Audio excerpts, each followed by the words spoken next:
नमस्कार दोस्तों, मैं हूं आपका दोस्त आपका होस्ट आर के और आप देख रहे हैं आर के ट्रेडिंग। तारीख है दोस्तों 20 नवंबर 2022 और दिन है रविवार। यहां पे आपके सवाल मेरे जवाब का 193 एपिसोड यानी 193 एपिसोड लेकर आपके सामने में हाजिर हूं। सैटरडे को कल यानी कि 19 नवंबर को जितने लोगों ने सवाल भेजे थे रूल के हिसाब से, नियम के हिसाब से, उन लोगों के सवालों को कलेक्ट किया और जवाब लेकर आपके सामने हाजिर हूँ। कोई भी पर्सनल बाइंग और सेलिंग की सलाह यहाँ पे नहीं है, इस बात की याद रखिएगा इस बात को। और बहुत सारे बेहतरीन सवाल इस बार आए हैं दोस्तों लोगों के, बहुत ही बेहतरीन, मतलब दिल खुश हो गया। इतने सवाल जीवन से रिलेटेड, मार्केट से रिलेटेड, बहुत ही बढ़िया, साइकोलॉजी से रिलेटेड, बहुत ही इस बार मन प्रसन्न है। सवालों का जवाब देने में काफ़ी खुशी भी हुआ है। तो आप लोग भी वीडियो देखिए, अगर आप बिगनर भी हैं, पहली बार वीडियो भी देख रहे हैं तो पूरा देखिए। 193 एपिसोड हर शनिवार को मैं ये सीरीज़ ऑन करता हूँ जहाँ पे लोग अपना सवाल भेजते हैं और संडे को मैं वीडियो जवाब देता हूँ बना के। ऐसे आपको मैं बताऊँ, अगर आप मेरे पुराने व्यूअर हैं तो पता है, और नए व्यूअर के लिए जानकारी है कि आप मेरा मोबाइल ऐप भी डाउनलोड कर सकते हैं आर के ट्रेडिंग का, जहाँ पे आपको लाइव मार्केट में कॉल मिलते हैं। टेलीग्राम चैनल को ज्वाइन कर सकते हैं और प्रीमियम स्विंग ट्रेडिंग ग्रुप में ऐड होने के लिए मेरे लिंक के थ्रू अकाउंट ओपन कर सकते हैं। Espresso, fire cell, blue angel, 10 Samco, किसी एक में फिर मैं आपको अपने प्रीमियम स्विंग ट्रेडिंग ग्रुप में ऐड कर लेता हूँ, जहाँ पे आप पाते हैं स्विंग कॉल्स। तो चलिए शुरुआत करता हूँ सवालों का सिलसिला, 193 एपिसोड आपके सवाल मेरे जवाब का। और देखते हैं, सबसे पहला ही इंपॉर्टेंट सवाल है और ये सारे लोगों से रिलेटेड है। मैंने कल एक वीडियो पोस्ट किया था कि अगर आपको जीवन में सफल होना है तो इनसे दूर रहिए। तो मैंने उसमें गधा और हाथी की एक कहानी सुनाया था। उसी से रिलेटेड दोस्तों एक सवाल आया है, मेरे व्यूअर ने भेजा है, और ये चीज़ मैंने आपके सवाल मेरे जवाब वाले सीरीज में उन्होंने भेजा है। ठीक है, तो वो काफ़ी बेहतरीन सवाल है और ये सारे लोगों के रिलेटेड सवाल है, जो कि मुझे लगा कि काफ़ी सेंसिटिव सवाल है, मार्मिक सवाल है। और आप ध्यान से सुनिएगा, ध्यान दीजिएगा, जो मैं सवाल अभी अपने मोबाइल में देख के आपको बताने वाला हूँ कि वो सवाल जो है इनका मतलब रिलेट करता है बाकी लोगों से। वो सवाल काफ़ी रिलेट करता है बाकी लोगों से। तो उनका सवाल मैं यहाँ पे सामने में लेके सबसे पहले आऊँगा और उनका सवाल क्या है। चलिए मैं जल्दी से सवाल और नाम भी आपको बता दूं। और इनका सवाल है और इनका नाम है जी, इनका नाम है प्रशांत भगत जी। प्रशांत भगत जी पालघर महाराष्ट्र से इन्होंने सवाल भेजा है। इन्होंने सवाल लिखा है, नमस्कार सर, सफल होना है तो बस ये काम करो। ये एपिसोड मुझे बहुत अच्छा लगा। जैसा कि मैंने बताया, मैंने एक वीडियो पोस्ट किया था कल, हाथी और घोड़ा का बताया था। उसमें बताया था कि अगर सफल होना है तो क्या क्या चीज़ आपको करना है, किन से दूर रहना है। तो ये लिख रहे हैं कि सफल होना है तो बस ये काम करो। ये एपिसोड मुझे काफ़ी बहुत अच्छा लगा। इसी के जुड़ा हुआ मेरा सवाल है कि हमें आसपास के गधों से, अब क्या लिख रहे हैं ध्यान से सुनिएगा, हमें आसपास के गधों से बचना है तो बचना तो है, लेकिन तब क्या करें जब हमारा जन्म ही गधों की फैमिली में हो। बात समझिए, बहुत मार्मिक सवाल है। बहुत मैं इनके इस सवाल के पीछे का पेन, दर्द समझ सकता हूँ कि अगर ये सवाल लिख रहे हैं, ये भेज रहे हैं, तो कितना दर्द होगा इनके अंदर, इनका कितना पेन होगा इसके अंदर। क्योंकि जब वो कोई व्यक्ति अपने फैमिली को रिलेट कर रहा है तो इसका मतलब पेन में है। तो ये क्या लिख रहे हैं कि हमें गधों से बचना तो है, लेकिन हम क्या करें उस स्थिति में जब आप कहते हैं कि इन लोगों से, ऐसे लोगों से बचना है, कि जब हमारे आसपास के गधों से बचना है तो बचना तो है, लेकिन जब तब क्या करें जब हमारा जन्म ही गधों की फैमिली में हो। चूंकि हमारा जन्म गधों की फैमिली से हुआ है तो एक समझदार गधा जो आपके वीडियो से समझदार हुआ है वो अदर गधों से कैसे बचें, फैमिली को कैसे अवॉइड करें, ये बताएं। प्रशांत भगत जी पालघर महाराष्ट्र से लिख रहे हैं। देखिए काफ़ी मार्मिक सवाल है और काफ़ी रिलेट करता है आम लोगों के जीवन से। तो मैं यहाँ पे जवाब देना चाहूँगा प्रशांत जी से के माध्यम से सारे लोगों को कि कैसे आपको बचना है। एक्चुअली मेरा मेन फोकस होता है ट्रेडिंग, लेकिन मैं ट्रेडिंग के ज़रिए ही लाइफ से जुड़ी हुई चीज़ों को सिखाता हूँ ताकि लाइफ आसान हो जाए जीने में और आप आगे बढ़ सके। मेरा ये काम होता है मोटिवेशनल। तो प्रशांत जी जैसे लोग, और प्रशांत जी देखिए, जन्म कहाँ हम होंगे, हमारा जन्म कहाँ होगा, हम किस अवस्था में जन्म लेंगे, किसके घर में पैदा लेंगे, ये हमारे कंट्रोल में कभी नहीं होता। ये किसी के कंट्रोल में नहीं होता कि वो किसी के घर में जन्म ले सके। अगर ऐसा होता तो मैं मुकेश अंबानी के घर में जन्म लेता, और आप भी लेते, सारे लोग लेते, मैक्सिमम लोग लेते, कोई अडानी के घर में जन्म लेता। तो ये किसी के कंट्रोल में नहीं होता है ना। लेकिन हम कैसी लाइफ जीना चाहते हैं, हम क्या जीवन में बनना चाहते हैं, हम क्या अचीव करना चाहते हैं और हम कैसे मरना चाहते हैं, ये हमेशा हमारे कंट्रोल में होता है।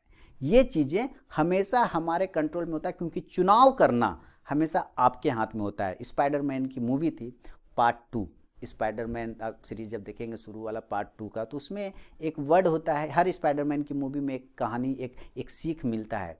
तो उस सेकेंड पार्ट में था कि चुनाव करना हमेशा आपके हाथ में होता है, सिलेक्शन करना हमेशा आपके हाथ में होता है, बचना हमेशा, क्या आप बनना चाहते हैं वो हमेशा आपके हाथ में होता है। जैसे स्टॉक सिलेक्शन मार्केट में करते हैं ना, तो स्टॉक कौन सा उठाना है वो आपके हाथ में होता है, वो कोई कंट्रोल नहीं करता, वो आप कंट्रोल करते हैं कि आपको कौन सा उठाना है।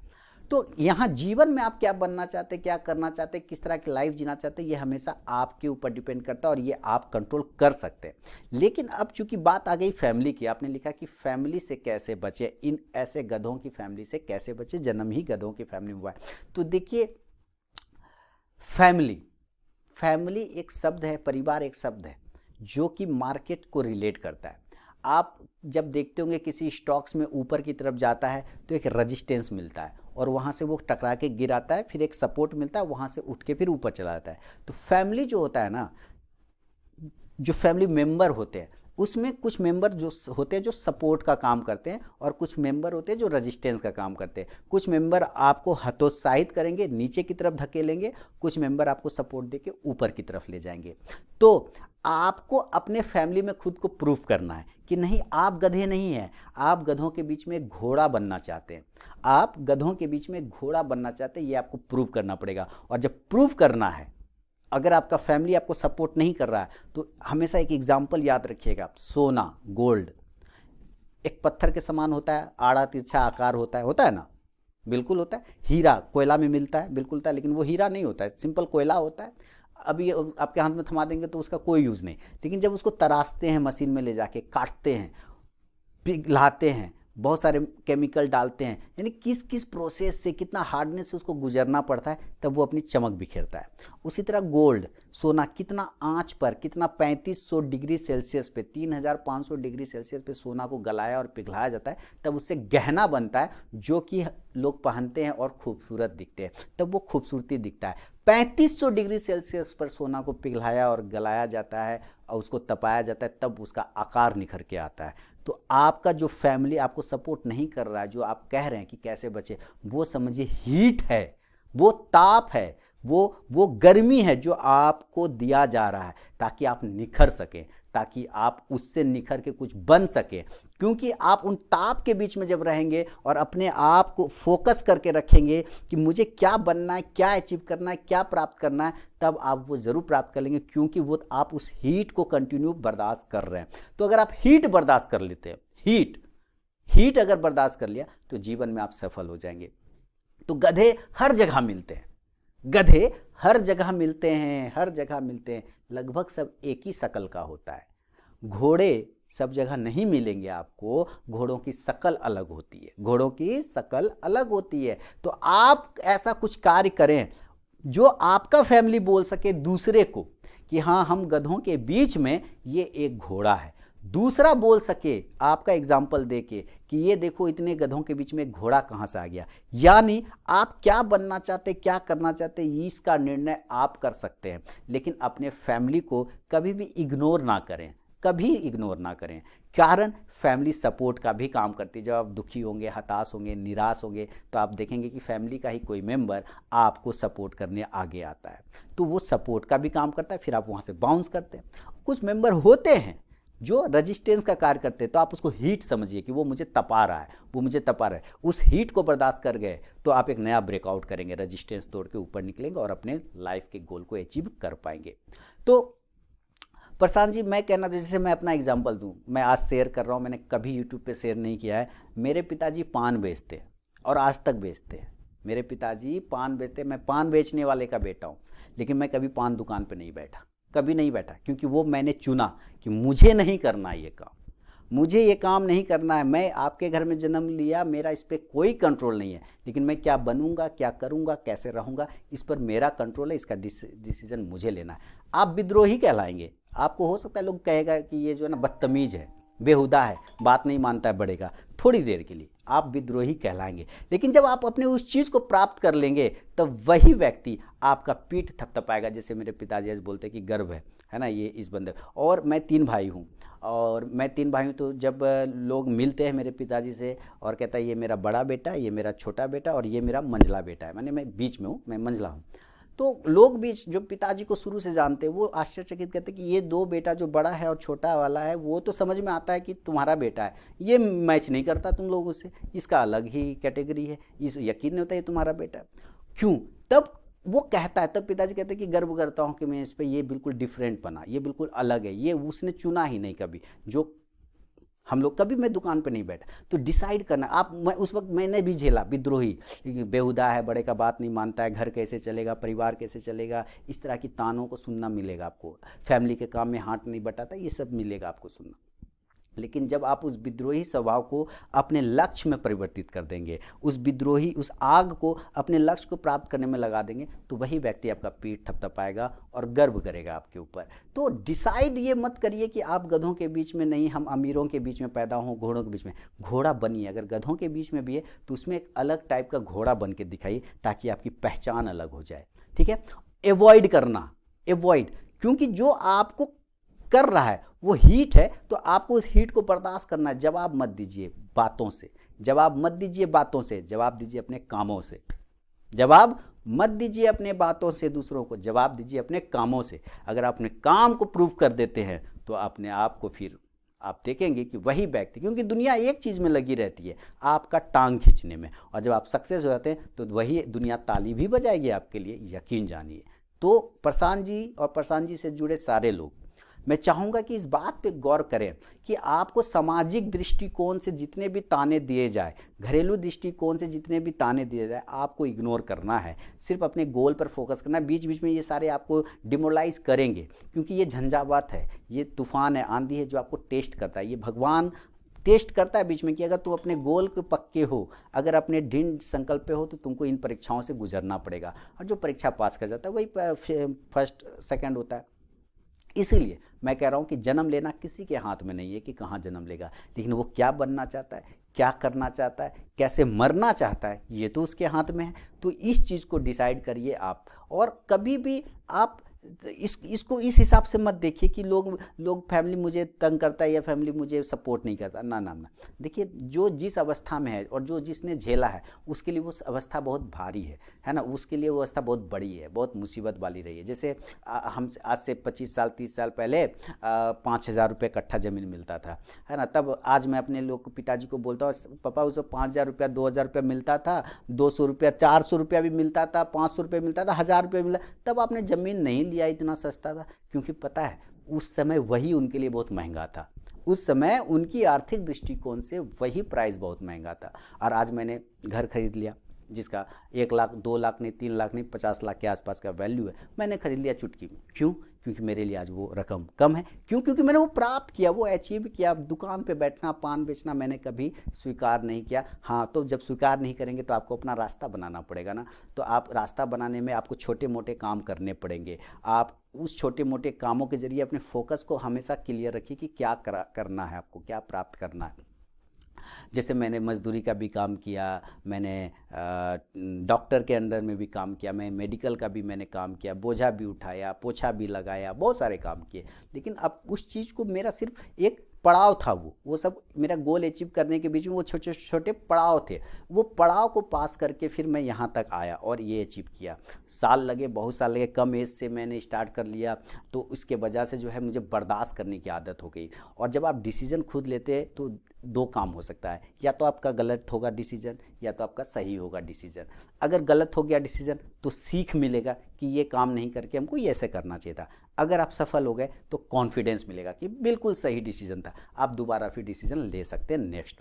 तो आप डिसीजन लीजिए, अपने परिवार वालों से बात करिए, उनको बताइए। जैसे विनोद खन्ना ने अपने परिवार को बताया था। विनोद खन्ना जी जब देखने में स्मार्ट थे, उनके पिताजी का बहुत बड़ा बिजनेस घराना था, उनके पिताजी ने कहा चलो बिजनेस ज्वाइन करो। विनोद खन्ना जी ने कहा पापा 2 साल मुझे टाइम दीजिए, अगर मैं 2 साल नहीं फिल्म में कुछ कर पाया, सिनेमा में कुछ नहीं कर पाया तो मैं बिजनेस ज्वाइन कर लूँगा। 2 साल बाद वो सुपरस्टार बन गए, वो अपना प्रूफ करके दिखा दिया उन्होंने खुद को, तो वो फिर कभी बिजनेस में नहीं गए। तो आपको भी प्रूफ करना पड़ेगा, तकलीफ़ें आएगी जीवन में, तकलीफ़ें आएगी, क्योंकि चारों तरफ गधों की फैला हुआ है, लेकिन उसी गधों के बीच में कोई समझदार गधा भी मिलता है जो आपको सपोर्ट करेगा, आप उसको ढूंढिए। और कभी भी निगेटिव लोगों के पास मत बैठिए, निगेटिव लोगों को अपने पास मत आने दीजिए, उसको मार के भगाइए। जो भी निगेटिविटी की बात करें उसको धो दीजिए पकड़ के। मैं कहता हूँ ये यूट्यूब सोशल मीडिया पे कह रहा हूँ, एकदम जो निगेटिव बात करे उसके पास मत बैठिए, और जो ज़बरदस्ती करे उसको कान के जड़ में 2 धर दीजिए उसको, उसके लिए कोई टेंशन, डरिए मत।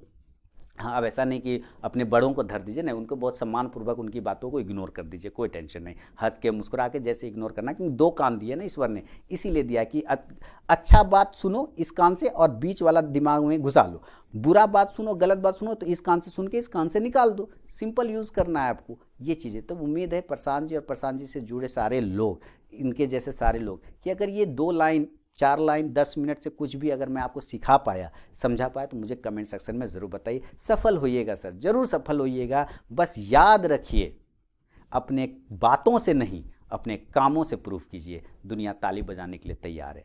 तो उम्मीद है दोस्तों, और उम्मीद है प्रशांत जी आपको समझ में आ गया होगा आपको क्या करना है, कैसे बचना है, कैसे करना है। तो चलिए बढ़ूँगा अगला सवाल की तरफ। अगला सवाल है दोस्तों, एक भेजा है, हमारे पुराने व्यूवर हैं, कंटिन्यू भेजते हैं, बहुत ही अच्छा सवाल उन्होंने लिया। चलिए उस सवाल को देख लेते हैं। और सवाल है दीपक जी का, हरियाणा से। ये कंटिन्यू सीरीज़ में पार्टिसिपेट करते हैं, आपके सवाल मेरे जवाब में, इनका बहुत बहुत शुक्रगुजार हूँ। और ये भी बहुत ही बेहतरीन सवाल भेजते हैं, बहुत ही बेहतरीन। इनका सवाल जो इस बार का है सैटरडे को, इन्होंने लिखा है, सर ट्रेडिंग को बढ़िया तरह समझने में कितना टाइम लग जाता है?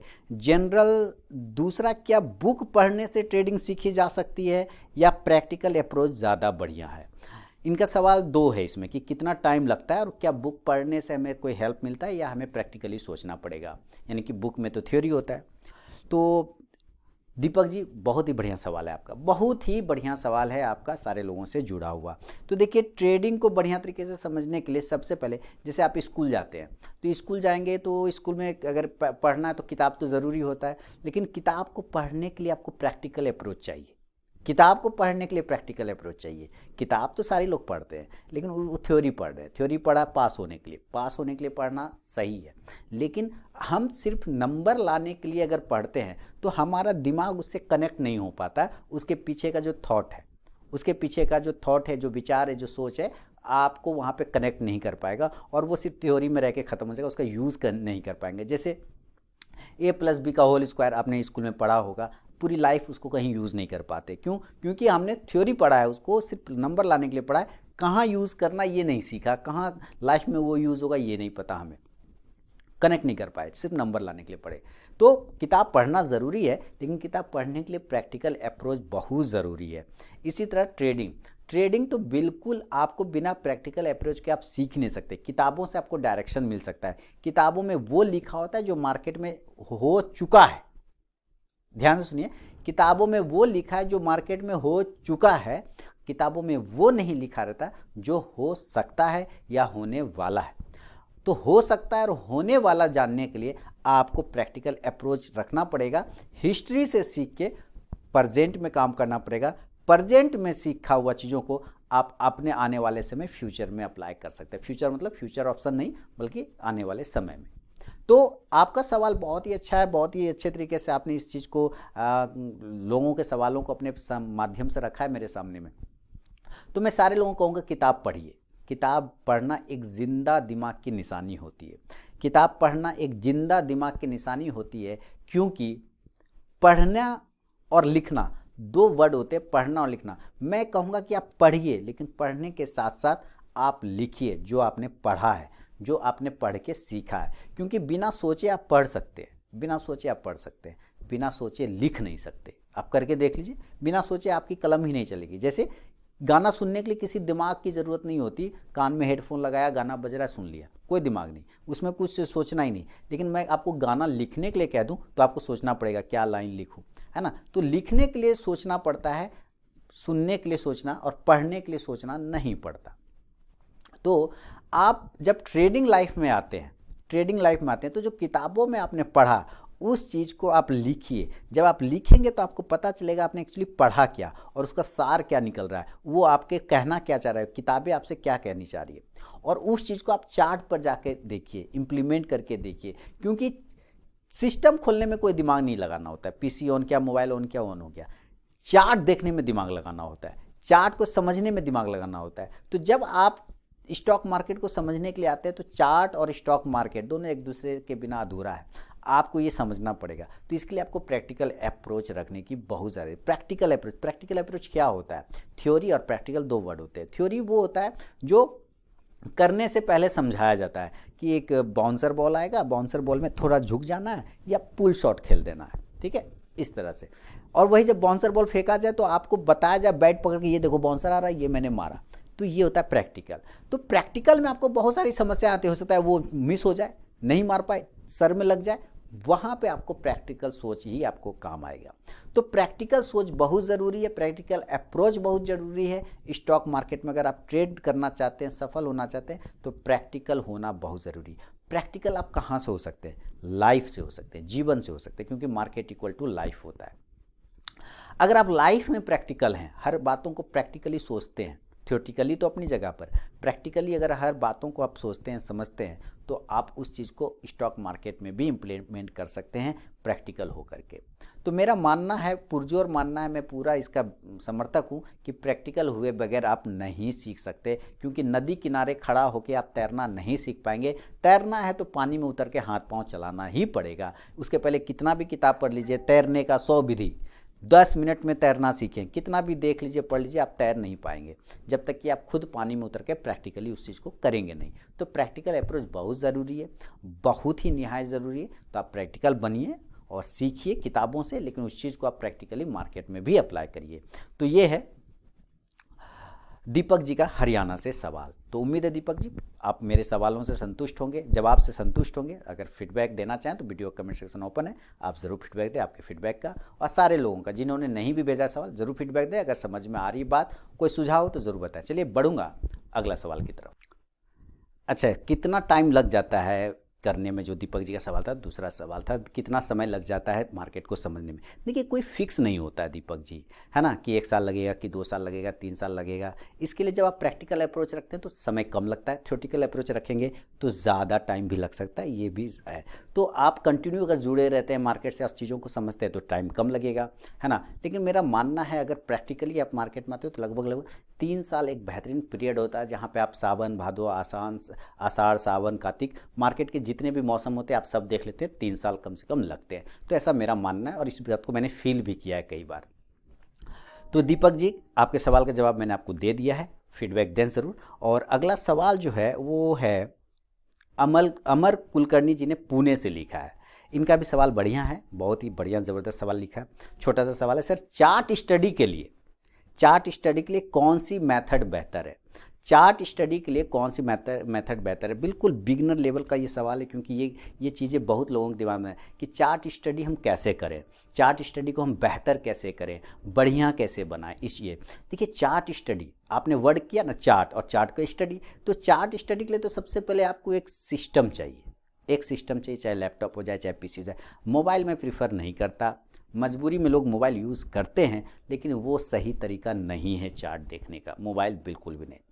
प्रीफर पीसी है या लैपटॉप है, आप बिल्कुल इसको डेस्कटॉप या लैपटॉप यूज़ करिए चार्ट। और चार्ट के लिए ना आप उसको अलग अलग टाइम फ्रेम पर, चाहे आप लाइन चार्ट यूज़ करें, चाहे कैंडल चार्ट यूज़ करें। मैं कैंडल चार्ट को ज़्यादा प्रीफर करता हूँ, कैंडल चार्ट बेस्ट होता है। कैंडल चार्ट को देखिए बढ़िया से और अलग अलग टाइम फ्रेम पर देखना है। जैसे कभी डेली पे देखा, उसी चार्ट को वीकली पे देखा, उसी चार्ट को आवरली पे देखा, उसी चार्ट को 15 मिनट के पर देखा, यानी अलग अलग टाइम फ्रेम पे यार आप चार्ट के मूवमेंट को ट्रैक करिए कि किस टाइम फ्रेम पर ये कैसा मूव कर रहा है।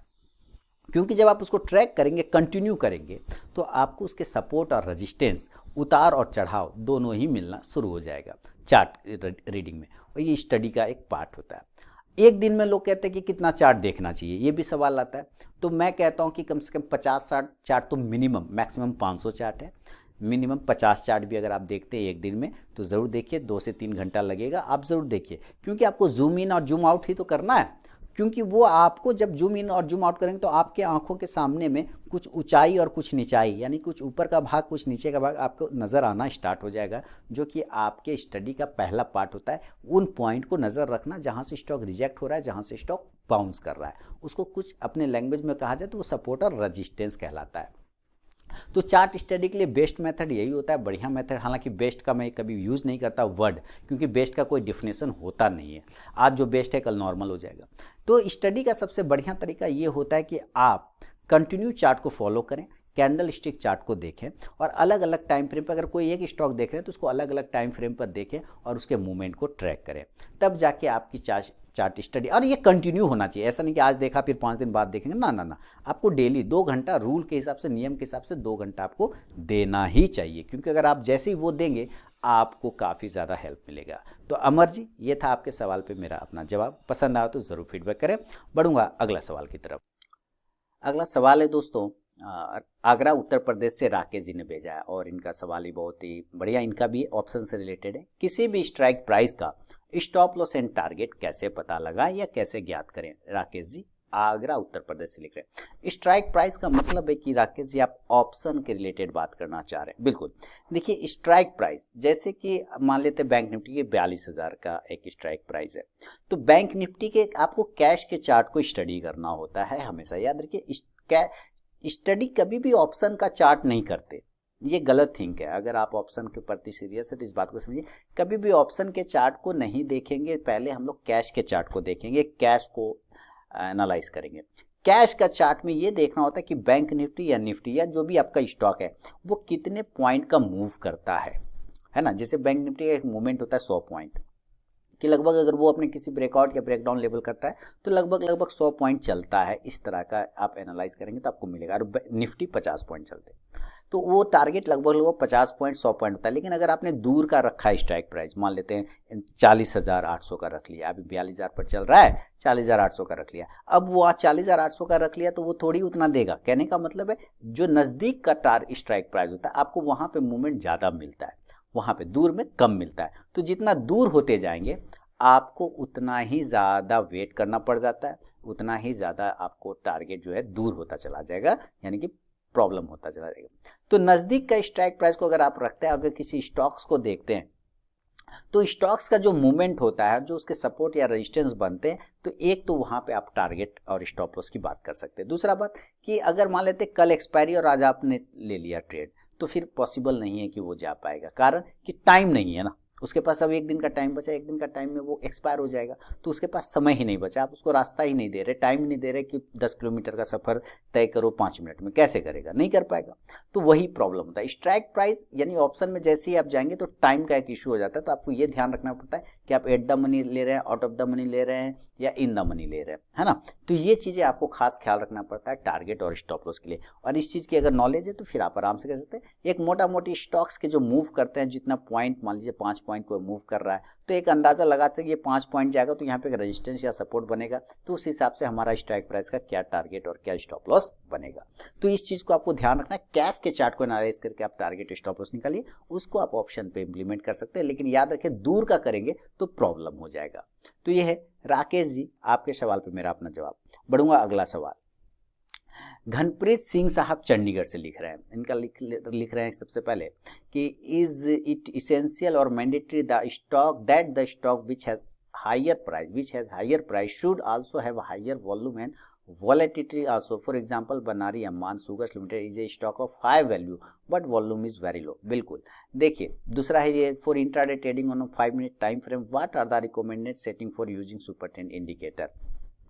सुपर ट्रेंड इंडिकेटर के वीडियो मैं ऑलरेडी बना के रख चुका हूं अपने यूट्यूब चैनल पर। आप उस वीडियो को देखिए। ट्रेडिंग स्ट्रेटजीज वाले और इंडिकेटर वाले सेक्शन में, प्लेलिस्ट में जब आप जाएंगे गणप्रीत साहब, तो आपको सुपर ट्रेंड का एक वीडियो मिल जाएगा, जो वहाँ पे मैं दिखा देता हूँ कि किस हेडिंग से वो वीडियो, पहले उस पर देख लेते हैं। जब आप ट्रेडिंग स्ट्रेटजीज वाले में जाएंगे तो आप प्लेलिस्ट में, तो वहाँ पे एक मिलेगा बेस्ट इंडिकेटर फॉर स्टॉक्स। क्या मिलेगा?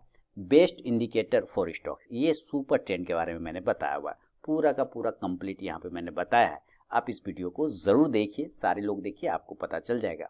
अब है आपका दूसरा कि क्या जो हायर प्राइस का स्टॉक होता है उसमें हायर वॉल्यूम और वॉलिडिटी होना जरूरी है? बिल्कुल नहीं है। आपने एग्जाम्पल दिया बनारी अम्मान शुगर्स का, जिसका स्टॉक ऑफ हाई वैल्यू है, बट वॉल्यूम बिल्कुल भी नहीं है। तो मैं आपको सिर्फ बनारी का ही नहीं बल्कि मैं और भी चीज़ें आपको दिखाऊंगा, और भी स्टॉक दिखाऊंगा। बनारी अम्मान शुगर जैसे आपने लिखा 3000 का, तो वॉल्यूम नहीं के बड़ा। आप सर एमआरएफ के चार्ट को देखिए, उससे बड़ा तो प्राइस का स्टॉक कोई भी नहीं, उससे तो बड़ा प्राइस का स्टॉक नहीं, वहाँ भी वॉल्यूम आपको नहीं मिलेगा। तो जो बड़े प्राइस के स्टॉक्स होते हैं उसमें ज़रूरी नहीं कि वॉल्यूम, क्योंकि आपको मैं अगर कोई सामान का दाम 10,000 बताऊं तो आप वो ज़्यादा खरीदेंगे, या 2000 का सामान बताऊंगा या 1000 का सामान बताऊंगा वो ज़्यादा खरीदेंगे। तो जाहिर सी बात आता है कि 1000 वाला सामान ज़्यादा खरीदेंगे, लोगों का इंटरेस्ट वहाँ पे ज़्यादा जाता है। तो वॉल्यूम छोटे स्टॉक्स में ज़्यादा मिलता है। जैसे छोटे स्टॉक्स का बात है तो मैं आपको छोटे स्टॉक का एक एग्जाम्पल देता हूँ, आइडिया। ठीक है, आप देखिए वोडाफोन आइडिया, इसके वॉल्यूम को आप देखेंगे तो बड़े बड़े वॉल्यूम आपको नजर आना स्टार्ट हो जाएगा। हालांकि स्टॉक्स में अभी गिरावट है एयरटेल के वजह से, तो आपको यहाँ पे कम आ रहा है। यस बैंक आप यहाँ पे भी देखेंगे तो आपको बड़े वॉल्यूम नजर आने स्टार्ट हो, छोटा प्राइस है लेकिन वॉल्यूम देखिए बड़े नजर आएंगे स्टॉक्स के मुकाबले, प्राइस के मुकाबले में। तो छोटे वैल्यू के स्टॉक्स में ज़्यादा वॉल्यूम मिलता है इस, और बड़े स्टॉक्स के प्राइस में वॉल्यूम कम मिलता है। लेकिन जब भी बड़े वॉल्यूम का प्राइस में भी वॉल्यूम बड़ा होने लग जाए तो आप समझिए कि उस स्टॉक्स में बड़े मूवमेंट आपको फिर देखने को मिलेगा। इसलिए ये कोई मैंडेटरी नहीं है कि बड़ा वॉल्यूम है तो बड़ा होगा, नहीं होगा।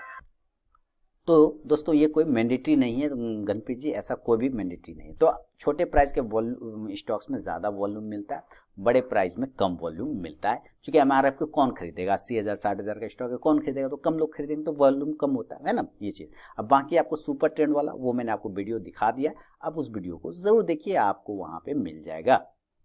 चलिए अगला सवाल की तरफ बढ़े, और अगला सवाल है दीपक जी, इनका सवाल जवाब मैंने दे दिया, प्रशांत जी को अभी मैंने सवाल का जवाब दे दिया है। अब है रंजन कुमार जी मुजफ्फरपुर से। रंजन कुमार जी मुजफ्फरपुर से क्या लिख रहे हैं कि good morning sir, I have a follow you and see your video, feel better and understood. Okay sir, thank you for your inspiration. Sir welcome है आपका। I have purchase some stocks listed below with the cost price. जैसे HDFC life को इन्होंने खरीदा है 637 पे, विप्रो 475 पे, आईबुल housing finance 164 पर, डाबर 562 पे, जेडएस 465 पे एवरेज लिया when it was listed as कैटला health. Please give your opinion on above stock for long term view. If you think better, then after this question a PDF is sent of my portfolio where included above stock with opinion on them too. ये इन्होंने इतना stocks लिखने के बाद भी ये कह रहे हैं कि मैंने एक PDF सर अटैच किया है, जब आपको समय मिले तो आप उस PDF को देख के अपना ओपिनियन जरूर दीजिएगा। उस PDF में बहुत सारे स्टॉक्स हैं, तो जरूर जैसे ही मुझे टाइम मिलेगा रंजन जी मैं उस PDF पे भी अपना व्यू दूंगा सारे पोर्टफोलियो पर। फिलहाल यहाँ पर जो आपने स्टॉक्स मेंशन किया मैं इसके बारे में आपको बता देता हूँ।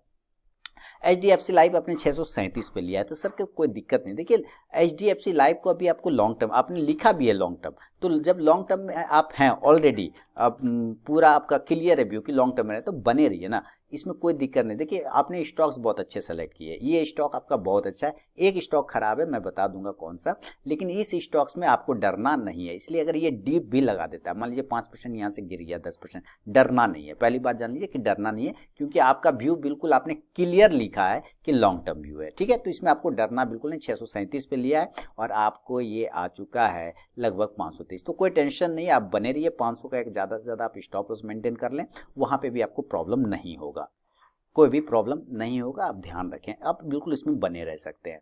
अगला जो आपका स्टॉक्स है विप्रो, बिल्कुल सर बाय ऑन डीप वाला स्टॉक है विप्रो तो मैं बार बार अपने फार्मा IT वाले में भी बताता रहता था कि विप्रो को आपको जब भी डीप मिले बिल्कुल बाय। इस स्टॉक का एक पैटर्न है, और आपने 475 पे लिया है विप्रो, तो कोई टेंशन नहीं है। 475 के आसपास लिया, 3793 है इस स्टॉक का पैटर्न। ये साल में आपको एक बेहतर रिटर्न बना के देता है। ये गिर भी जाएगा ना, तब भी साल में आप देखेंगे कि आपके बाइंग प्राइस के पास वो आ चुका है या उससे ऊपर जा चुका है। इसका एक बिहेवियर है, तो इसको आप बने रहिए। इसमें अगर डीप मिलता है तो मैं कहूँगा ऐसे क्वालिटी स्टॉक्स में आपको ज़रूर पोजिशन ऐड करना चाहिए। तो एक 370 का स्टॉप लॉस लगाना चाहें विप्रो में तो ज़रूर लगा के आप होल्ड करके चल सकते हैं। आईबुल हाउसिंग फाइनेंस निकल जाइए, बाहर हो जाइए, फेंक दीजिए इसको उठा के। आईबुल हाउसिंग फाइनेंस मैंने 3 वर्ड बोले इसमें, आपको फेंक दीजिए, उठा के बाहर फेंक दीजिए, निकल जाइए। सर कोई फायदा नहीं, आपको उछाल मिले ना आप निकल जाइए, आपको बाउंस मिले आप इस स्टॉक से निकल जाइए, इसके पैसे किसी और में लगा दीजिए।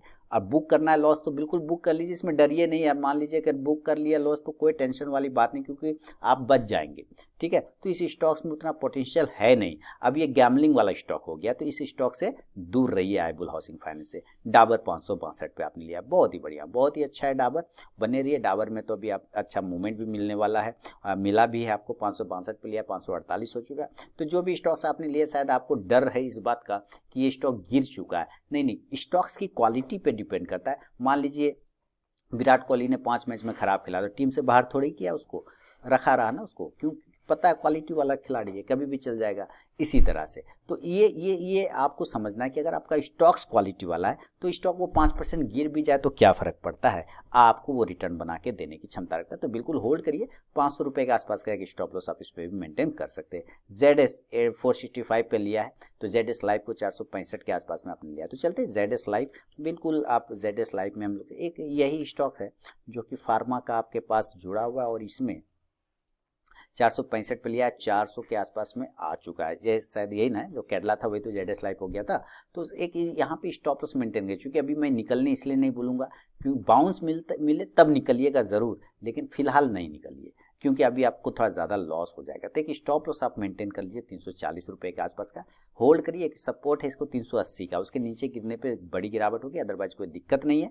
420 के ऊपर निकलने के बाद आपको बाउंस मिल सकता है, चांसेस बनेंगे इसमें ZS लाइफ में। तो वेन करें, जो स्टॉप लॉस है अगर उसके आसपास आता है वहां पर आप एवरेज, अगर पैसे रहे तो आप एवरेज कर सकते हैं क्वालिटी। बाकी आईबुल हाउसिंग फाइनेंस से बाहर हो जाइए, उस पर निगेटिव व्यू है।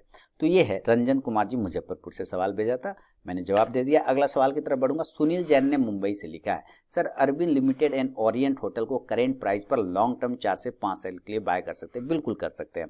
Arvind limited, orient cement, orient hotel, बिल्कुल बिल्कुल बिल्कुल कर लिए सर। अरविंद फैशन है ना कि अरविंद लिमिटेड आपने लिखा, मैं फैशन पे ज़्यादा करता हूँ। अरविंद लिमिटेड आप छोटा वाला लेना चाह रहे हैं, ओके। अरविंद लिमिटेड आप बिल्कुल ले सकते हैं करेंट भाव पे भी, कोई दिक्कत नहीं। लेकिन याद रखें जब आप करेंट भाव पे लेंगे तो कहीं कि ये 90 के लेवल को ब्रेक करता है अगर, तो आपको याद रखना कि 80 के आसपास और 83 के आसपास आपको ऐड करना पड़ सकता है क्वांटिटी, और भी खरीदना पड़ सकता है। और ऊपर अगर 98 के ऊपर निकलता है तो मूवमेंट बन जाएगा। ऐसे भी आपका 4 से 5 साल का व्यू है तो आपको टेंशन नहीं लेना। बाकी है आपके, आप ओरिएंट होटल लेना चाहते हैं जो 40 से 45 रुपये के आसपास का आता है, अब 80 हो गया, बहुत बढ़िया। तो अब यहाँ से देखा जाए तो ओरिएंट होटल को आप अगर 70 के आसपास मिले तो ज़रूर लीजिए। हालांकि करंट भाव पे भी लेना चाहे तो ले सकते हैं, लेकिन पूरी क्वांटिटी मत लीजिएगा। नीचे आने पर आप क्वांटिटी ऐड कर सकते हैं, 70 के आसपास मिले तो ऐड कर लीजिए, कहीं कोई टेंशन नहीं। और अगर 85 के ऊपर निकल जाए तब भी आप क्वांटिटी ऐड कर सकते हैं। दोनों ही अवस्था पे, या तो 70 के पास ऐड करिए या 85 पर ऊपर ऐड करिए, करंट भाव पे भी आप क्वांटिटी उठा सकते हैं। तो ये है सुनील जैन साहब के सवाल पर मेरा अपना जवाब। फीडबैक देना बिल्कुल ना भूलें। और आपको मैं बता दूं, ये अमर जी के सवाल का जवाब मैंने दे दिया, अमर कुलकर्णी साहब ने पुणे से जो लिखा था। और मेरे स्विंग ट्रेडिंग ग्रुप में ऐड होना चाहते हैं तो मेरे लिंक के थ्रू अकाउंट ओपन करें, Samco, fire, Selous blue, angel one, Zerodha, espresso किसी एक में, फिर मैं आपको अपने प्रीमियम स्विंग ट्रेडिंग ग्रुप में ऐड कर लूँगा, ठीक है। अब यहाँ पे टोनी गुप्ता जी रांची से लिख रहे हैं कि इंडेक्स फंड में पोजीशन लेना हो स्विंग वे में तो कैसे लिया जाए? सेम तरीके से जैसे स्टॉक्स में लेते हैं, कंटिन्यू, जैसे स्टॉक के सपोर्ट रेजिस्टेंस देखते हैं ना, स्टॉक का सपोर्ट रेजिस्टेंस, ब्रेकआउट ब्रेकडाउन देखते हैं, तो सेम पोजीशन, सेम तरीका, सेम मेथड, कहीं कोई चीज़ नहीं, बस वहाँ स्टॉक्स नहीं होके इंडेक्स का फंड हो जाएगा, उसमें क्या दिक्कत है ना। सेम प्रोसेस, उसमें अलग कुछ भी नहीं है, उसमें अलग है। इंडेक्स फंड का मतलब है आप ETF वगैरह की बात कर रहे हैं, तो जैसे कि BSL निफ्टी मान लेते हैं, चलिए ये क्या, ये एक इंडेक्स फंड है BSL निफ्टी, तो इसका भी सपोर्ट रेजिस्टेंस देख लीजिए, उसके ऊपर ब्रेकआउट ब्रेकडाउन होता है तो आप स्विंग के लिए पोजीशन बना सकते हैं। कोई सपोर्ट पे मिलता है तो जैसे स्टॉक्स पे करते हैं बिल्कुल वैसे ही आप इंडेक्स पे भी कर सकते हैं, इंडेक्स फंड पे भी पोजीशन बना सकते हैं। चेंज मेथड चेंज नहीं होता उसमें, ठीक है।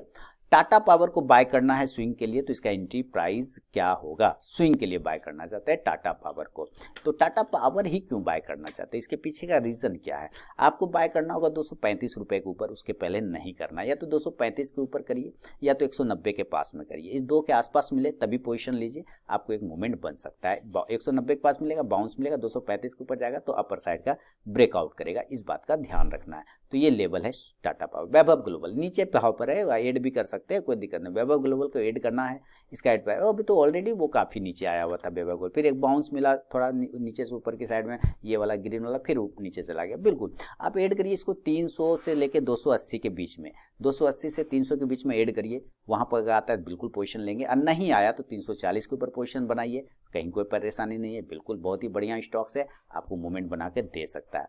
अशोक लीलैंड को बाय करना है लॉन्ग एंड स्विंग के लिए, कभी नहीं, मैं इस पर सलाह नहीं दूंगा, इसको मैं सिर्फ एक के लिए दूंगा, लॉन्ग टर्म के लिए। स्विंग के लिए मैं कभी अशोक लीलैंड नहीं बोलूंगा, कभी नहीं, कभी नहीं और कभी नहीं। फिलहाल जिस जगह पर है वहां पे स्विंग नहीं, बल्कि आपको लॉन्ग टर्म का व्यू रखना है।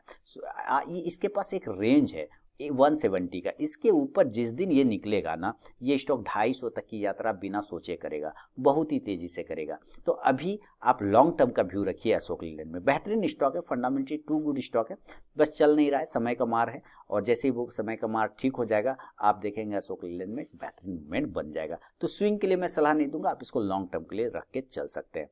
तो ये है टोनी गुप्ता जी के सवाल पे मेरा अपना जवाब, रांची से इन्होंने भेजा था। देखते हैं अगला सवाल किन का है।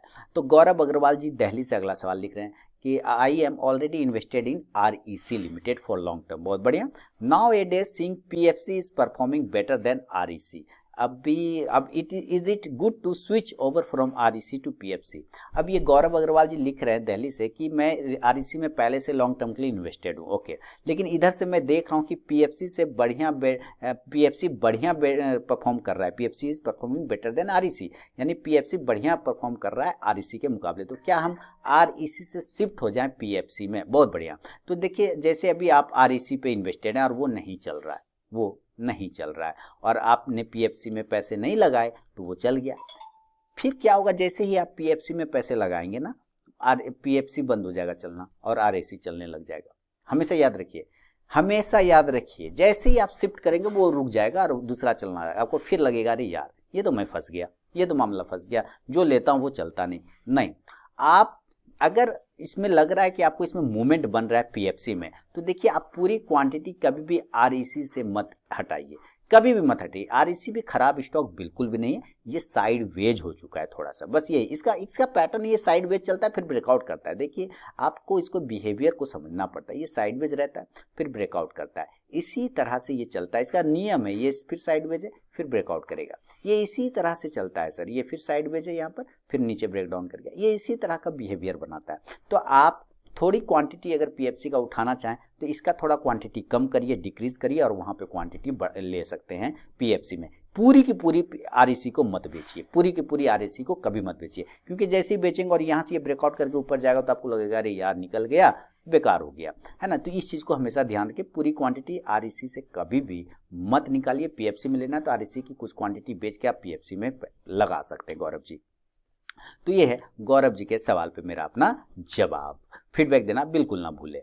तो दोस्तों ये लास्ट सवाल था, आपके सवाल मेरे जवाब का 193 एपिसोड का सवालों का सिलसिला खत्म हो गया है।